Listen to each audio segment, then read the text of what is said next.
잠시 기도드리겠습니다. 하나님 아버지, 저희들을 수요예배 자리로 이끌어 주신 것 참으로 감사합니다. 저희들이 항상 하나님을 가까이 하는 것을 저희들의 삶의 보고로 여기며 살게 하시고, 늘 하나님 가까이, 말씀 가까이, 늘 기도의 삶을 살아가도록 저희를 붙잡아 주시옵소서. 우리 권사님들 여러 모양으로 늘 교회를 수고합니다. 하나님께 여정들의 수고를 잊지 마시고 하늘의 큰 복으로 늘 함께하여 주시옵소서. 예수 그리스도의 이름으로 기도하옵나이다. 아멘. 우리 오늘 읽었던 사무엘상 16장 14절부터의 마지막 절까지 말씀을 통해서 다윗이 사울을 섬김이라고 하는 제목으로 하나님 말씀을 전하겠습니다. 먼저 이제 앞에 나와 있는 말씀을 제가 좀 정리해서 말씀을 드리면요. 하나님께서 이제 사울을 패하셨습니다. 왕에서 떠나게 하시고 이제 하나님께서 새로운 사람을 준비하게 하셨습니다. 그래서 하나님께서 말씀하시기를 뿔에다가 기름을 채워가지고 베들레헴에 있는 이새라고 하는 사람을 찾아가라. 내가 그 아들 중에서 한 사람을 왕으로 이미 택했다. 하나님 말씀하셨거든요. 기름을 붓는다는 건 우리가 이제 많이 설명을 들었잖아요.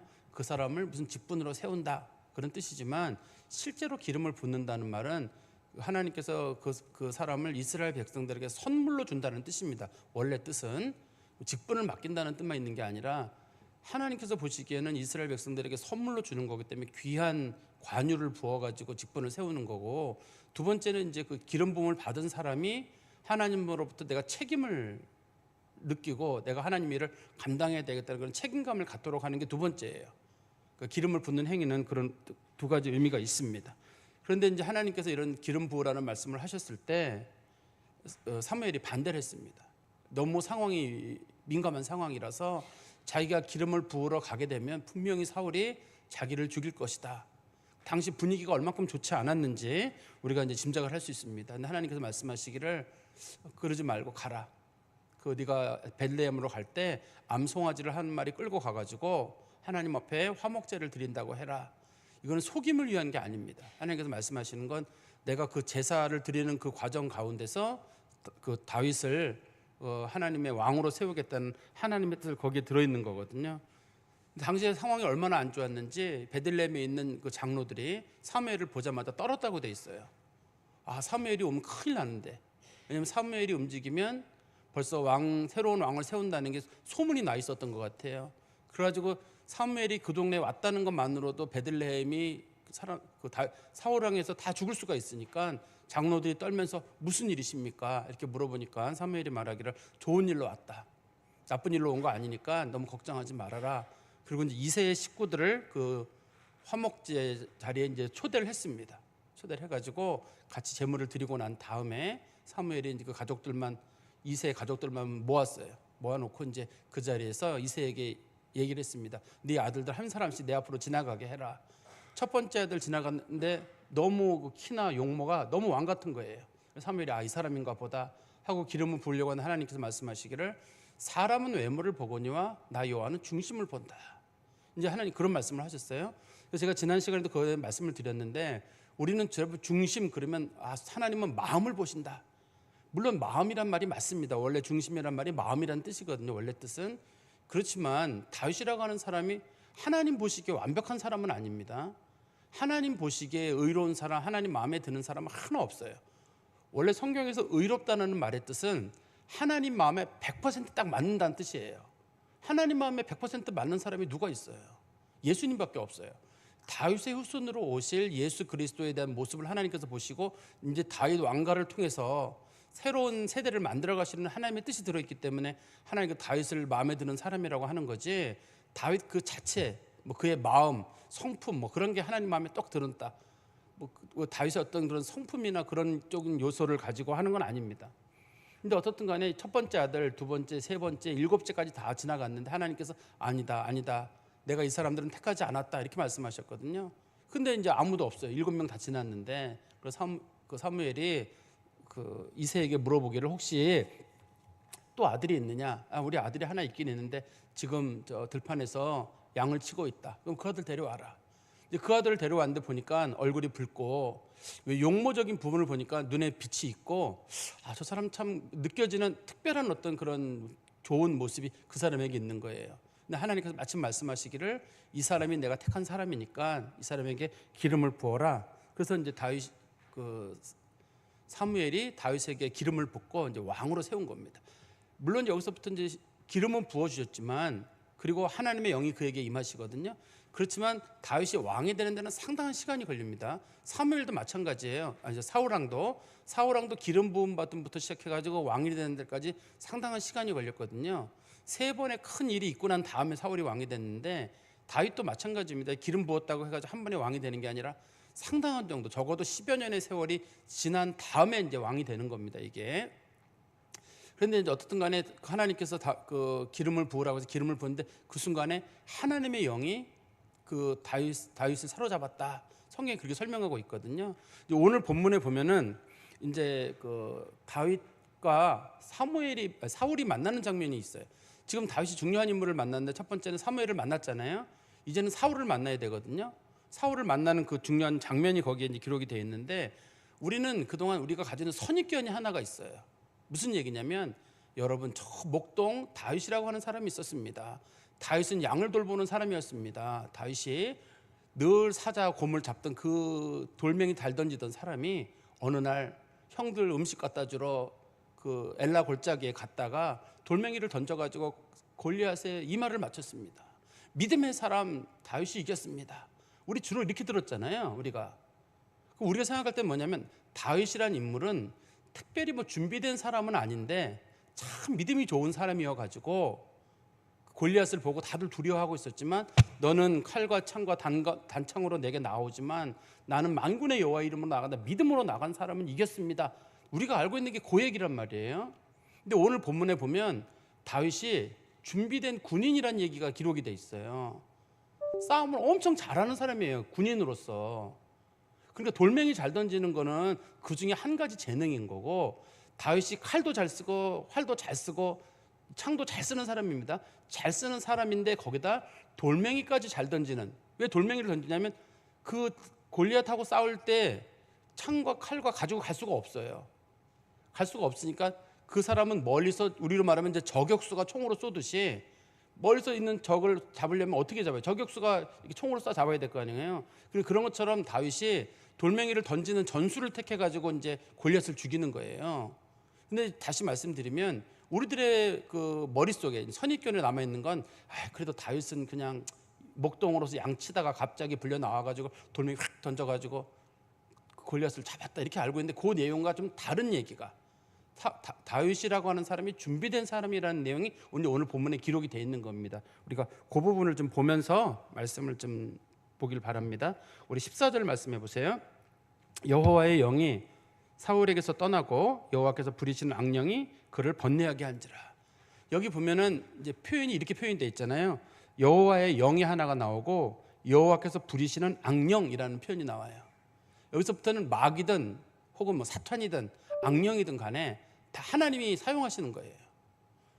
보통 사람들은 하나님이 있고 또 마귀와 악령이 강한 세력을 가지고 있고 선의 힘과 악의 힘이 막 싸우는 것처럼 생각하는 경우가 있거든요. 그래서 사람들이 악령이나 뭐 귀신이나 그런 게 있다 그러면 굉장히 두려워해요. 저런 악령이 나를 사로잡으면 어떡하나 막 두려워하거든요. 근데 성경에서는 악령은 하나님이 부리시고 허용하시는 존재에 불과해요. 그래서 우리가 이런 걸 이원론이라고 하는데 하나님과 악령과의 싸움이다. 세상은 선과 악의 싸움이다. 이런 건 이원론적인 거예요. 성경에서는 악령은 타락한 존재고 하나님을 대적하긴 하지만 하나님 앞에 사용되는 존재에 불과하고 하나님이 부리시는 존재에 불과하지 그 무슨 뭐 힘을 가진 엄청난 능력을 가진 그런 건 아닙니다. 성경에서는. 그래서 성경에서 표현을 쓸 때 하나님께서 부리시는 영이다 이렇게 해서 표현하고 있는 거예요. 그런데 여호와의 영이 사울을 떠나자마자 곧바로 이제 악령이 그 자리를 차지한 거예요. 계속 사울 속에 머무르는 건 아닙니다. 이 악령이 계속 머무르는 게 아니라 들락날락하는 거예요. 그래서 악령이 들어왔을 때는 사울이 상당히 마음이 괴로워하게 되고 여기 표현에서는 그걸 뭐라고 썼냐면 그를 번뇌하게 했다 이렇게 돼 있잖아요. 번뇌라고 표현을 했는데 우리나라식 표현으로는 가장 좋은 표현이 뭔지 모르겠어요. 그런 이제 원문의 뜻을 잘 살펴보다 보면 그가 좀 절망하고 뭐 패배감을 느끼고 뭐 그런 뜻으로 번역이 돼 있더라고요. 가장 가까운 번역은요. 근데 우리식 표현으로 제가 생각할 때는 아마 노이로제라는 요즘 용어가 제일 맞을 것 같아요. 그가 신경 쇠약에 걸릴 정도의 아주 노이로제. 왜냐하면 지금 그 사무엘이 사울에게 뭐라 그랬냐면 너의 왕위가 이제는 왕위에서 네가 폐위됐다. 하나님께서 이미 다른 사람을 너희 대신해서 너의 이웃을 왕으로 세웠다. 이미 얘기를 했거든요. 그럼 내가 이제 궁을 떠날 날이 가깝잖아요. 그리고 또 악령이 내 마음을 사로잡기도 하고 그 마음속에는 계속적으로 불안한 마음이 있어요. 야, 누가 나를 그러면 죽이기 위해서 쿠데타를 일으키고 나를 분명히 해야 할 텐데 이걸 어떻게 할 것인가. 그게 아마 사울의 어떤 정신병적인 요소를 하나 만든 게 아니었을까 하는 그런 생각이 듭니다. 15절 말씀해 보시면 사울의 신하들이 그에게 이르되 보소서 하나님께서 부르시는 악령이 왕을 번뇌하게 하온즉 원하건대 주께서는 당신 앞에 모시는 신하들에게 명령하여 수금을 잘 타는 사람을 구하게 하소서. 하나님께서 부리시는 악령이 왕에게 이를 때 그가 손으로 타면 왕이 나으시리라 하는지라. 여기 보니까 이제 사울이 병에 걸렸는데 옆에 있는 사람들이 조언을 했어요. 뭐라고 조언을 했냐면 수금을 잘 타는 사람이 와서 수금을 연주하면 왕의 번뇌가 없어질 것입니다. 이렇게 얘기를 했거든요. 근데 번뇌라는 말만 놓고 보면 그게 이제 뭐 노이로제든 혹은 뭐 정신병이든 혹은 뭐 귀신 들린 거든 뭐로 구분할 수 있지만 이 성경에는 앞에 뭐라고 되어 있냐면 하나님이 부리시는 악령이라고 되어 있잖아요. 그러니까 지금 사울이 걸린 병은 정확하게는 귀신 들린 겁니다. 지금 사울이. 이게 정신병하고는 다른 거예요.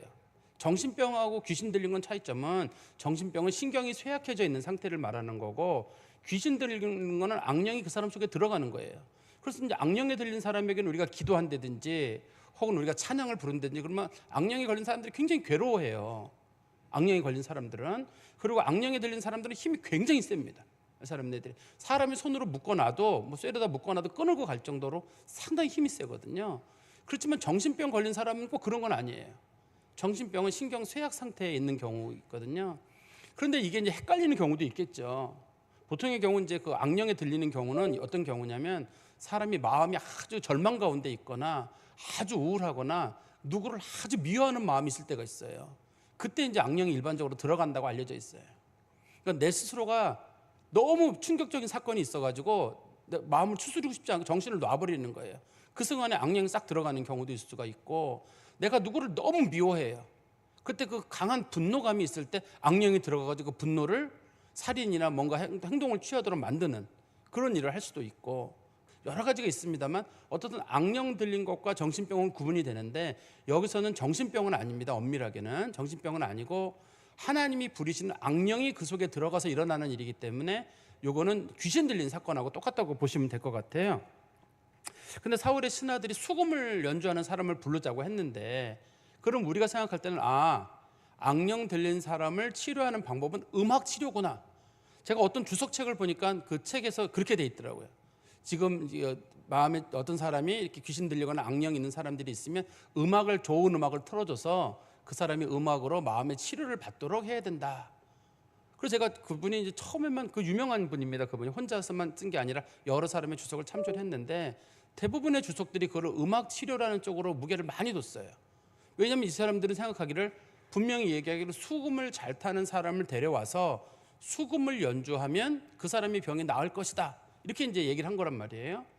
그러면 이 사울의 소위 그 귀신 들린 병 혹은 뭐 노이로제라고 불려지든 간에 이거를 치료하는 방법으로 제시한 게 수금을 연주하는 거라고 하는데 과연 우리가 그런 뜻인지 좀 조금 살펴봐야 될 필요가 있을 것 같아요.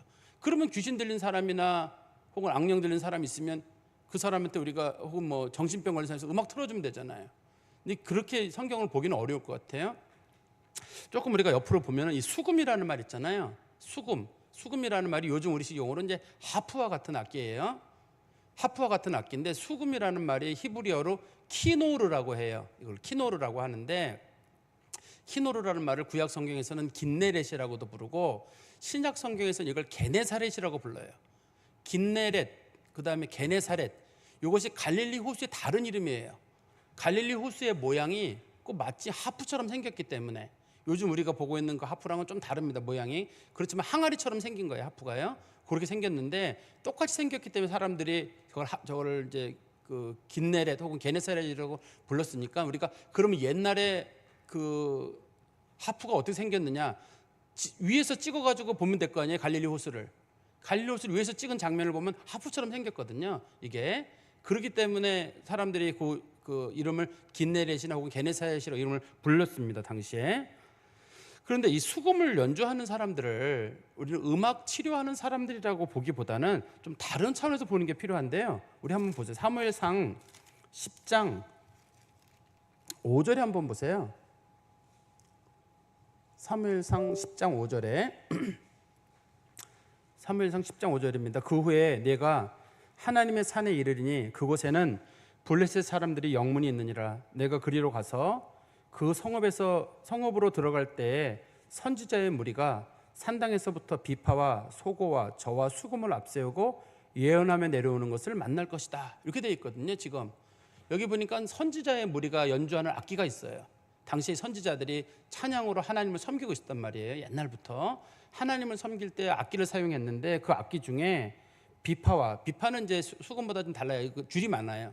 10개 줄로 성경에 보면 이제 시편금이라고 돼 있어요. 비파를. 그러니까 10개 줄이 10개짜리가 비파라고 부르고, 그다음에 다시 보시면 거기 보면 소고, 조그만 북이죠. 그다음에 저는 우리 피리를 부르고, 그다음에 수금이라고 소위 우리 하프라고 불려지는 요 악기는 이걸 누가 지금 연주를 하고 있냐면 선지자들이 지금 연주를 하고 있거든요. 그러니까 이 악기를 연주하는 사람들의 특징은 하나님의 영에 감동되어서 하나님을 찬양하는 사람들인 거예요. 그러니까 다윗이 하나님의 영을 받기 전에는, 다윗이 하나님의 영을 언제 받았냐면 한번 보세요. 우리 16장 아까 보면 16장 13절에 보시면 이렇게 돼 있잖아요. 사무엘이 기름 뿔병을 가져다가 그의 형제 중에서 그에게 부었더니 이날 이후로 다윗이 여호와의 영에게 크게 감동되니라. 이렇게 돼 있잖아요. 다윗이 하나님의 영에 감동에 대해서 마치 선지자들처럼 하나님을 찬양하는 일을 했거든요. 다윗이 악기도 만들고 하나님을 찬양하는 일도 했고. 그러니까 저는 이걸 볼 때 이거를 음악 치료라는 것보다는 하나님의 영에 감동된 사람이라는 말이 더 중요한 무게가 있다고 봐요. 수금을 연주했느냐 안 했느냐가 아니라 하나님의 영에 감동된 사람들이 당시에 이제 수금이라는 악기를 연주했거든요. 그리고 우리식 표현으로 한다 그러면 기도 많이 하는 사람, 하나님의 영에 인도함을 받는 사람들이 찬송을 부르면서 했을 때 귀신이 쫓아나는 역사가 있거든요. 실제로 지금도 그래요. 누가 만약에 귀신 들렸다, 악령에 휩싸였다 할 때 같이 가서 한 목소리로 통성 기도하면서 찬송 부르잖아요. 악령이 꼼짝 못 하거든요. 이게 실제로 하나님의 영을 받은 택한 백성들, 예수의 영이 그 안에 있는 사람들이 부르는 그 찬송이 큰 능력이 있습니다. 그런 것처럼 이 본문에서도 수금을 연주한다는 말의 뜻이 단순하게 이 사람이 그저 수금을 잘 연주한다가 아니라 이 사람이 하나님의 영에 감동된 사람이다. 그게 핵심이에요. 성경에 보시면 우리가 힌트를 하나 볼 수가 있는데요. 우리 한번 18절 끝에 보시면 이런 표현이 있습니다. 18절 끝에 여호와께서 그와 함께 계시더이다 하더라. 그 다윗에 대한 평가를 쭉 내리던 사람이 하는 말이 여호와 하나님께서 다윗과 특별히 함께 하더이다. 우리가 보니까 다윗은 하나님의 영에 감동을 받은 사람입니다 라고 이미 얘기를 했거든요. 여기서 지금 다윗을 데려오는 사람들이 그러는 걸 보면 다윗이라고 하는 사람이 뭐 악기를 잘 연주해서가 아니라 하나님의 영에 감동된 상태에서 연주해서 사울에게 악령이 쫓아나는 거지, 단순하게 악기를 연주해서라고 하는 건 어려울 것 같아요.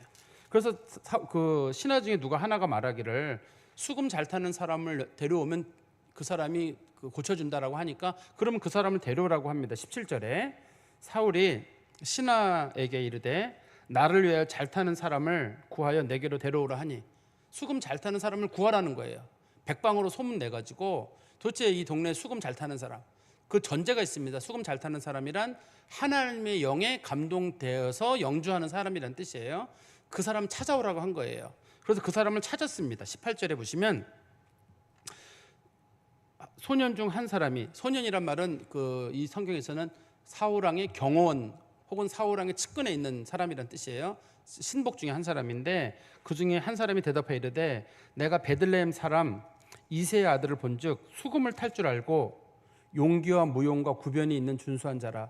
여호와께서 그와 함께 계시더이다 하더라. 자기가 쭉 수소문을 해보니까 누군지 찾았습니다. 그럴 사람 한 사람 딱 찾았는데 그 사람 누구냐면 그 사람이 베들레헴에 살고 있는 이새의 아들 다윗이라고 하는 사람이더라. 그 사람이 수금 연주를 잘하더라. 그럼 다윗에 대한 설명이 나와요. 여기에 어떤 사람인지. 첫 번째가 수금을 탈 줄 아는 사람. 성경에서는 다윗이 수금을 잘 탈 뿐만 아니라 악기를 많이 만들었어요. 구약 시대에 사용된 악기들의 대부분은 다윗이 만들었습니다. 우리는 주로 시편만 다윗이 만든 걸로 알고 있지만 악기도 다윗이 만들었고 성가대도 다윗이 만들었어요. 이스라엘 백성들이 사용하던 성가대도 다윗이 만드는 거거든요. 그러니까 다윗이라고 하는 사람이 그러면 이런 능력이 어디서 났느냐? 하나님의 영이 그를 사로잡고 난 다음에 다윗이 내가 하나님에서 무엇을 할 것인가? 하나님 잘 섬기는 방법이 뭘까? 악기를 만들어야 되겠다. 악기로 찬양을 해야 되겠다.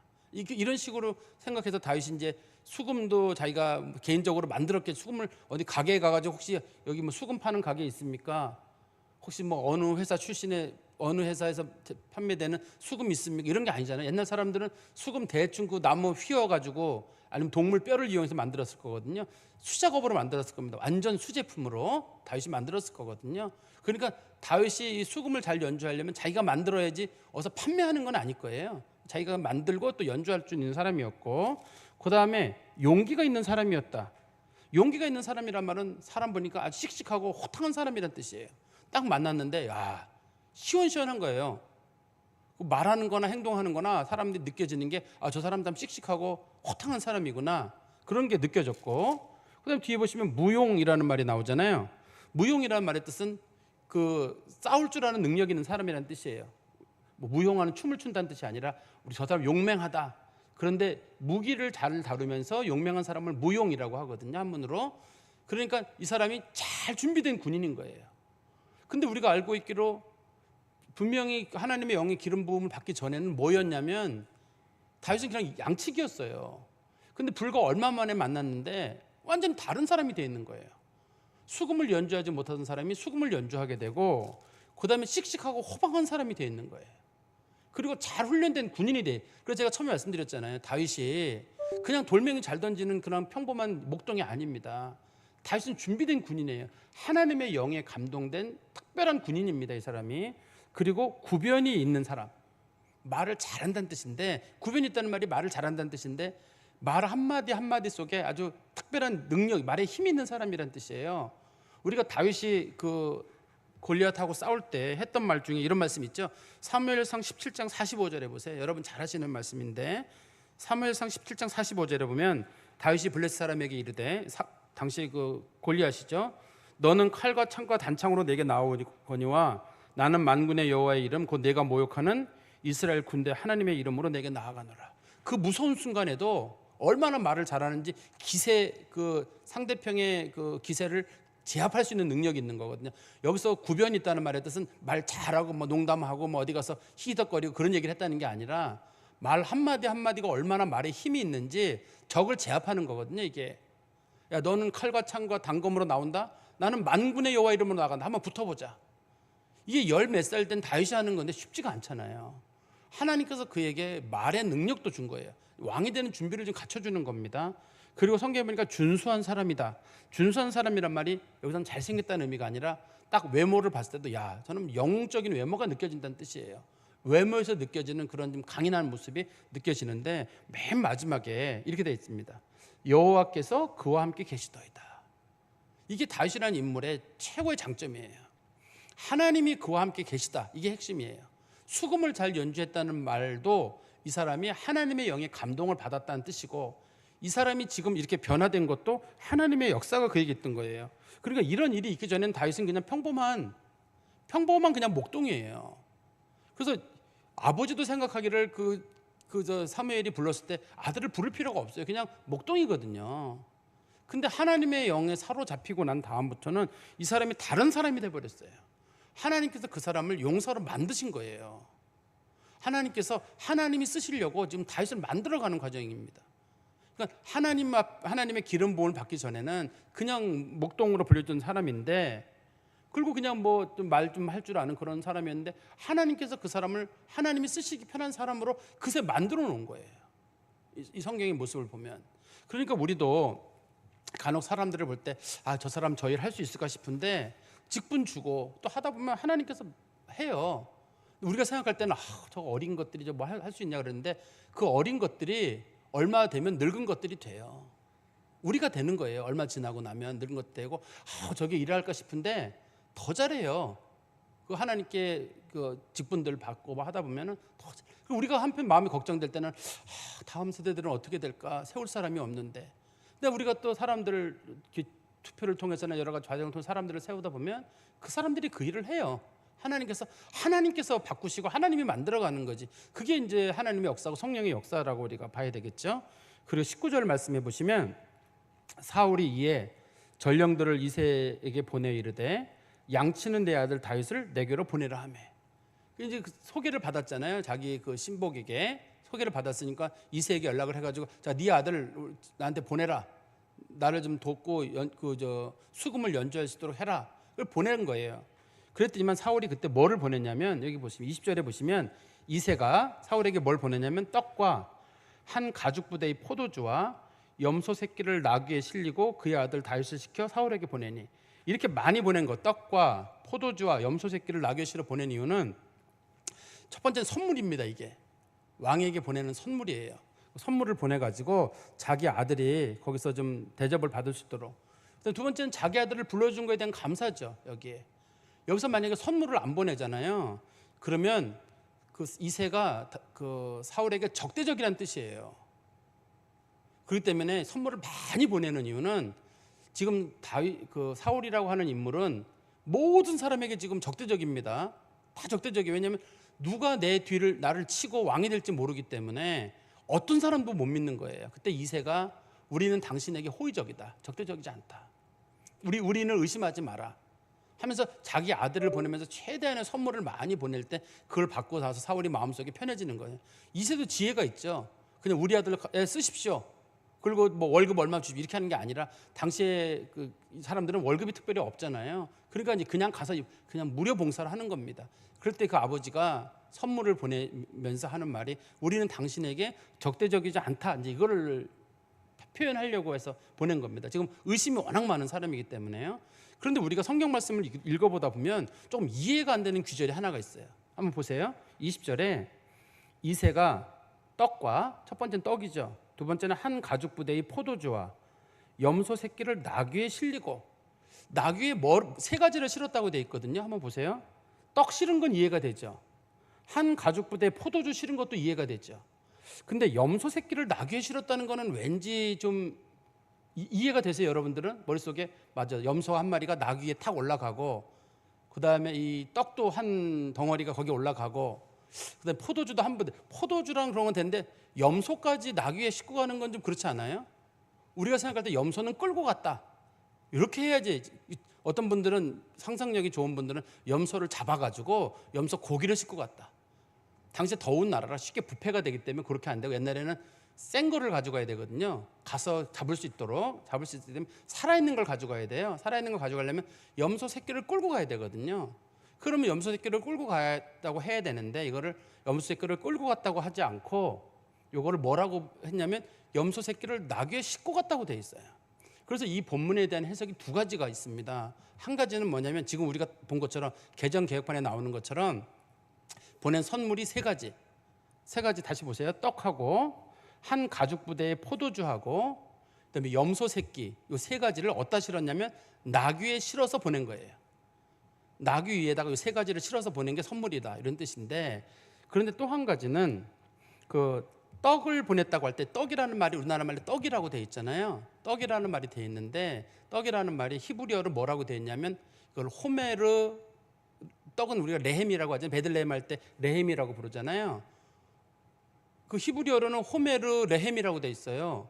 한 호멜에 떡을 보냈다라고 돼 있어요. 여기 원문에는요. 이게 그리고 낙이라는 말이 빠질 수가 있어요. 이 본문에서는요. 이게 낙이라는 말이 빠져가 왜냐하면 낙이라는 말이 호멜이란 말로 단어가 똑같거든요. 자, 다시 말씀드리면 원래 원문에는 뭐라고 되냐면 호메르 레헴이라고 돼 있습니다. 그 한 호멜에 떡을 보냈다고 돼 있는데 사람들이 한 호멜의 떡은 너무 많은 것 같아가지고 그 호멜이란 말이 낙이라는 뜻도 있거든요. 그래서 낙이라는 말로 번역을 해가지고 낙 위에다 이걸 실었다고 번역을 한 겁니다. 우리나라 성경책이 그렇게 번역을 했는데 또 한 가지의 번역 방법은 뭐가 있냐면 한 호멜이란 말이 보통 1호멜이 뭐 160에서 200리터 정도 돼야 돼. 마른 곡식 있잖아요. 쌀이나 뭐 이런 거, 밀가루 같은 거, 그런 것들을 한 200리터, 우리로 말하면 뭐 한 가마 정도 되는 양의 떡을 만들 수 있는 그 정도 밀가루 같은 거를 실어서 보냈다는 거거든요. 상당히 많은 양을. 우리가 볼 때 떡 한 조각, 이거 선물 되진 않을 거거든요. 그래서 또 다른 해석법은 어떻게 되어 있냐면 세 가지를 보낸 거로 되어 있어요. 한 호멜의 떡과 그다음에 한 가죽 부대의 술과 염소 한 마리를 다윗 편에 보냈다. 이렇게 두 가지로 다 보는 법이 있는데, 제가 봤을 때도 이게 그 염소 새끼를 나귀에 실었다는 표현이 왠지 좀 성경적인 맥락하고는 덜 맞아요. 나귀에 싣기가 어려워요. 염소를 나귀에 싣기가 어렵기 때문에 저는 두 가지 중에 두 번째 거, 그러니까 한 호멜의 떡하고 떡을 만들 수 있는 가루죠. 주로 떡 만들 수 있는 가루랑 그다음에 포도주랑 새끼를 보내지 않았나. 어떻든 간에 상당히 많은 양을 보낸 거는 분명해요. 이거는 이제 사울의 마음을 흡족하게 하려는 선물이기 때문에 그렇습니다. 그리고 21절에 다윗이 사울에게 이르러 그 앞에 모셔섬에 사울이 그를 크게 사랑하여 자기의 무기 드는 자로 삼았다. 딱 봤는데 다윗이 너무 마음에 드는 거예요. 그걸 오자마자 뭐로 삼았냐면 무기 드는 자, 경호원으로 삼았어요. 아니, 목동을 경호원으로 삼지는 않을 거 아니에요. 경호원으로 삼았다는 얘기는 너 한번 창 휘둘러 봐라, 칼 한번 사용해 봐라, 돌멩이 한번 던져 봐라. 대단한 거예요, 이 사람이. 아, 그럼 너 나 경호원 해라. 그런 거지. 너 뭐 하다 왔냐? 저 양치다 왔습니다. 경호원 해라. 제가 옛날에 염소도 잡고 소도 잡고 뭐 사자도 잡은 적이 있습니다. 그런 거 가지고는 안 되고 그에게 있는 것 다시 한번 보시면 18절에 용기가 있고 무용이 있고 준수한 자, 하나님의 영의 감동을 받는 사람, 이런 모습이 있으니까 사울이 오자마자 그 사람을 목동 출신임에도 불구하고 너는 나를 경호하는 사람. 경호하는 사람이란 말은 요즘 대통령들도 최고 실력자들을 자기 경호원으로 삼지 목동이나 농사짓던 사람 데려다가 이렇게 쓰지는 않을 거 아닙니까? 그러니까 사울이 봤을 때 전 정말 저 사람은 싸움 잘하는 애다. 그래서 다윗이 지금 경호원이 될, 무기 든 자는 최근접 경호를 하는 경호원이거든요. 최고 무기를 잘 다루는 사람인데 그 사람에 때문에 다윗이 뽑힌 거예요. 그래서 제가 처음에 말씀드린 대로 다윗이 그냥 목동으로 돌멩이 잘 던져가지고 골리앗 잡은 거 아닙니다. 다윗 싸움 잘하는 사람입니다. 돌멩이를 던져서 골리앗을 잡을 때는 그게 다윗이 선택한 전략이에요. 근접전을 할 수 없으니까 약간 중거리를 두거리 상태에서 돌멩이를 던진다. 그때 다윗이 돌멩이를 몇 개 가져갔다고 되어 있냐면 5개 가져갔다고 되어 있어요. 한 번 안 되면 또 던지고, 한 번 안 되면 또 던지고, 한 번에 맞췄는지 5번째 맞췄는지 우리는 몰라요. 다윗이 봤을 때 한 번에 못 맞출 수도 있거든요. 한 번에 안 되면 또 던지는 거고 또 던지는 거고. 왜냐하면 사울 앞에는 방패를 든 자가 사울을 지키고 있거든요. 가까이 가지 못하도록. 그래서 가까이도 가지 못하니까 멀리서 이게 자기가 돌멩이를 던져가지고 하지 않는 한은 방법이 별로 없는 거예요. 그러니까 자기가 택한 방법이 돌멩이를 던지는 방법이 아니었나 우리가 생각을 하는데요. 아까도 말씀드린 대로 이 하나님께서 다윗이라는 인물을 하나님이 만들어 가지고 능력 줘 가지고 하나님이 사용하시는 거예요. 그러니까 우리도 하나님이 어떤 일을 맡기실 때, 아까 제가 말씀드릴 때는 하나님이 다 알아서 세운다고 했는데, 두 번째는 우리도 마찬가지예요. 어떤 일을 맡았을 때, 권사님이다 이런 뭐 전도회 회장을 맡았을 때 하겠습니다. 하나님이 시키고 하나님이 하시면 하면 돼요. 하나님이 하라고 하면 되는 거지. 거기서 아니 난 못합니다, 난 안 합니다. 그런 사람이 한두 명 늘어나게 되면 결과적으로 교회가 아무것도 못해요. 우리가 이번에 이제 그 전교회 무교섭 주일 했단 말이에요. 상당히 사람들이 많이 왔어요. 그동안 안 나오시던 분들도 나오고 가족들도 데려오시고 참 많이 했어요. 근데 이제 제일여전도 회장이 난 하기 싫어. 왜 교회가 꼭 그런 무슨 큰 행사가 있으면 꼭 왜 밥을 해야 되고 그걸 해야 되느냐? 나는 하기 싫다. 이 여전도 회장 네가 해라. 이 여전도 회장 왜 내가 해야 돼요? 오늘 대표기도 한 3여전 바뀌었구나. 3여전도 회장이 뭐 누가 해야 된다. 뭐 이런 식으로 또 얘기를 하다 보면은 다 미루다 보면 서로 미루다 보면 아무것도 하지 마. 누가 하나가 던지는 그 차가운 말 있잖아요. 핑계 대면서 하지 말자는 말 한마디만 그 몇몇 사람만 돌면 그 행사 못 해요. 아무것도 못 합니다. 근데 그런 사람 중에 내 잘해봐야 되겠다 이번에. 잘해봐야 되겠다는 마음으로 일을 감당하다 보면은 많은 분들이 와도 쉽게 우리가 즐겁게 저는 맛있게 잘 먹었어요. 잘 준비해서 그렇게 하면 하나님의 일을 할 수 있는 거지. 하나님의 일을 맡은 사람들은 한두 사람이 핑계를 대면 아무도 못해요. 실제로 교회가 문 닫는 게 쉽습니다. 몇몇 사람들이 자 우리가 예를 들어 선교 간다 할 때 선교 자꾸 가 선교 가지 마. 안 가면 안 돼. 전도회가 야유예배 가는데 전도회가 맨날 놀러 다녀 가지 마. 좋아요. 전도회 야유예배도 없애요. 선교도 없애요. 자 아나바다 잔치도 그거 물건 내놓을 것도 없는데 하지 맙시다. 좋아요. 하지 말아요. 여름 성경학교도 요즘 성경학교 누가 모여요? 하지 맙시다. 좋아요. 없애요. 수련회 수련회 때 얼마나 힘든지 몰라요. 교사들이랑. 자 없앱시다. 자 주일날 오후 피곤해요. 없애요. 좋아요. 수요예배도 이날까지 뭐 나올 필요 있어요. 주일 하루만 나오면 되죠. 자 없애요. 다 없애요. 그 게으르거나 하나님의 영에서의 어떤 그런 문제가 있는 사람이 던지는 몇몇 말들이 교회를 아주 쑥대밭을 만들 수가 있어요.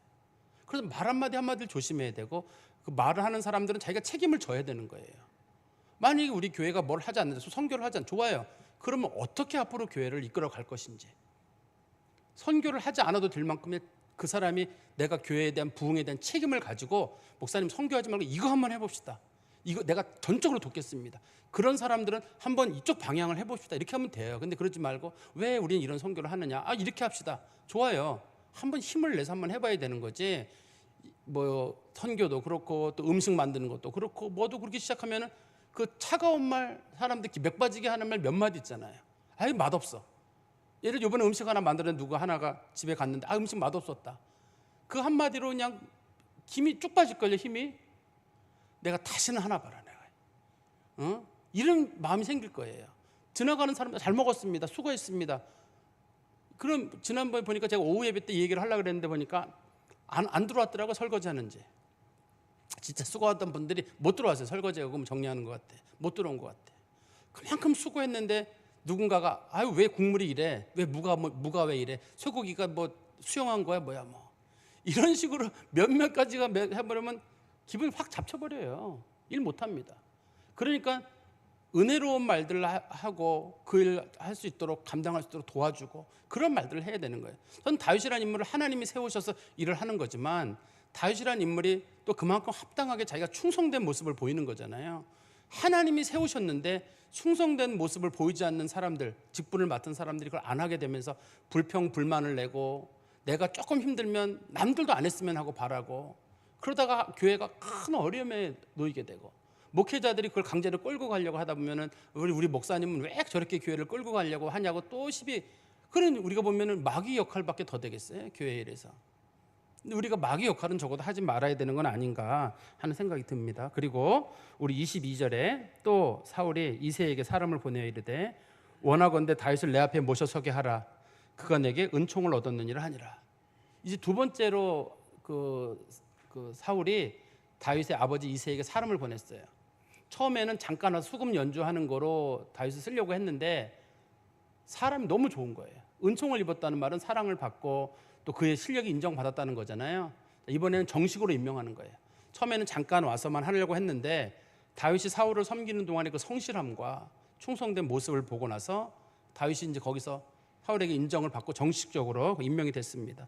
그리고 23절에 하나님께서 부리시는 악령이 사울에게 이를 때 다윗이 수금을 들고 와서 손으로 탄즉 사울이 상쾌하여 낫고 악령이 그에게서 떠나더라. 여기 보니까 다윗이 연주를 하면 악령이 떠나는 거예요. 그러니까 다윗이라고 하는 사람이 하나님의 영의 인도함을 받는 거고 향후 전 다윗이라는 인물 그 자체 내에 그리스도라고 하는 미래적 사건이 껴있다고 보여요. 악령들이 꼼짝 못하는 메시아의 어떤 그런 조상으로서의 역할을 다윗이 감당하게 되거든요. 그래서 다윗이라는 인물이 하나님의 영의 인도함을 받은 사람이기 때문에 연주하는 거지 다른 수금 연주하는 사람이 해가지고는 악령이 떠나는 게 아닙니다. 다윗이라고 하는 사람이 하나님의 영의 감동도 받았고 또 하나님께서 그 다윗이라고 하는 사람을 통해서 미래의 메시아를 통해서 구원의 역사를 이루시려고 하는 하나님의 큰 뜻이 그 속에 들어있는 거거든요. 그래서 하나님이 이 사람을 세워서 그 일을 하시는 거예요. 하나님께서. 그래서 그 다윗이 연주를 하면 쫓겨나는 일이 있는데 여기 보면 이런 표현이 있잖아요. 다윗이 수금을 들고 와서 손으로 탄즉 사울이 상쾌하여 낫고 악령이 그에게서 떠나니라 할 때 이 상쾌하다는 표현 있잖아요. 상쾌하다는 표현이 이게 우리나라 말은 좀 구분이 될지 모르겠는데 히브리어에 보면은 성령이라는 말이 히브리어로 루아흐라고 해요. 루아흐. 명사로 하면 루아흐는 성령이라는 뜻이고 혹은 바람 이런 뜻으로 쓰거든요. 성령이라는 말이. 근데 이걸 동사로 쓰면 상쾌하다는 말이에요. 똑같은 단어인데 그거는 이제 부를 때 이제는 그 루아흐라고 부르지 않고 발음은 좀 달라요. 동사기 때문에. 그렇지만 자음은 똑같아요. 똑같은 단어입니다. 똑같은 단어를 명사로 쓰면 성령, 그 다음에 이걸 동사로 쓰면 상쾌하다 이렇게 사용되거든요. 이게 그렇기 때문에 이건 하나님의 영에 의해서 그가 상쾌함을 얻는 것이지 그냥 그가 기분이 좋았다 이렇게라고 하기는 어려워요. 아무리 좋은 음악 듣고 나서 음악 듣고 좋은 거 들었더니만 그거 회복이 됐다 이렇게 하는 게 아니라 하나님의 영의 역사로 인해서 그의 기분이 상쾌하게 되는 거죠. 그러니까 성도들이 상쾌하게 되는 방법은 뭐냐? 하나님의 영의 인도함을 받는 거예요. 영적으로 즐겁고 회복되고 우울했던 마음들이 사라지고 지금 사울의 마음은 패배감 같은 거라든지 노이로제 같은 건지라든지 또 악령이 들어와가지고 그의 마음에 지금 절망적인 마음을 사로잡고 있는 거잖아요. 사로잡고 있어가지고 야, 너 사람들이 널 죽이려 한다라든지 나는 이제 폐위됐으니까 나는 이제 조만간에 죽는다라든지 막 이런 생각들이 사울을 우울하게 만들었을 텐데 그런 우울하게 만든 것들을 잠깐이나마 잊게 만들었던 것이 하나님의 성령의 역할이다. 다윗에게 역사했던 하나님의 성령의 역할이라는 거죠. 제가 말씀을 정리해서 말씀드리면 다윗이라고 하는 인물은 이렇게 하나님의 영을 받기 전에는 그냥 평범한 목동이에요. 근데 하나님의 영의 인도함을 받고 나서 다른 사람이 된 거예요. 우리에게도 중요한 건 전 하나님의 능력이라고 생각하고 성령의 충만이라고 생각해요. 우리 아까 권사님께서도 기도하시기를 올해 우리가 기도 제목 그 교회 표 중에 하나가 성령으로 충만한 교회가 되자고 했는데 하나님께서 일을 하실 때는 하나님의 영의 충만한 가운데서 일을 할 수 있어요. 하나님의 영의 충만함을 받는 방법은 하나님 앞에 죄를 고백하고 하나 예수 그리스도를 붙잡는 마음이에요. 죄된 모습이 있으면 성령의 충만한 모습이 안 나타나거든요. 그건 성경에서는 죄가 사람 속에 있는 성령의 역사를 소멸시킨다. 소멸시킨다는 말은 없앤다는 말이 아니라 하나님의 역사를 누른다는 뜻이에요. 하나님이 역사하고 싶어도 그 사람 속에 죄된 모습이 있으면 하나님의 역사가 자꾸 약해지는 거예요. 그래서 하나님 앞에 죄를 고백하고 죄를 인정하고 또 하나님 앞에 선한 모습으로 살려고 하는 그런 마음의 결단들이 그 안에 좀 들어있어야 되고 두 번째는 믿음으로 예수님을 바라보는 그 마음이 있어야 되는데 그래야지만이 그 속에서 하나님의 성령의 역사가 나타나거든요. 그러니까 하나님의 일을 하려고 하는 사람들은 내가 즐겁게 하나님의 일을 하고 싶다. 기분 좋게 하고 싶다. 또 신앙생활도 우리 하루 이틀 하는 거 아니잖아요. 꽤 길어요 신앙생활이. 근데 어떤 사람은 마치 도살장으로 끌려가는 소 끌려오듯이 막 억지로 교회에 끌려오는 사람이 있고 어떤 사람은 교회 오는 게 너무 재밌다는 분이 있어요. 교회 오는 게 너무 재밌대. 교회 오고 사람들 만나고 얘기 나누고 뭐 와서 뭐 운동도 하고 뭐 바둑도 두고 자전거도 타고 뭐 이렇게 하시는 분들이 너무 재밌다는 거예요. 내가 왜 이 재미를 몰랐냐는 거예요. 그러니까 이제 하나님의 영의 인도함을 받거나 하나님께서 주시는 선한 마음을 가진 성도들은 교회 오는 게 즐거워요. 즐거운데 이게 신앙생활 하려면 이왕이면 교회 오는 게 즐겁고 목사님 만나는 게 즐겁고 그래야지. 야, 또 수요일이야. 와, 시간 진짜 빨리. 또 금요일, 토요일 날 밤만 되면 괴로워 죽는 거예요. 내일 교회 가서 하루 동안 고생한 걸 생각하면 주일날 딱 끝나고 나면 내가 이제는 이렇게 고생했냐. 내가 내년엔 직분 다 내려놓는다. 그런 사람들은 억지로 교회를 하는 거예요. 하나님의 영에 충만한 사람들은 그 사람들 만나고 부딪히고 얘기하고 피곤하고 졸고 그럼에도 불구하고 하나님의 일이 즐겁거든요.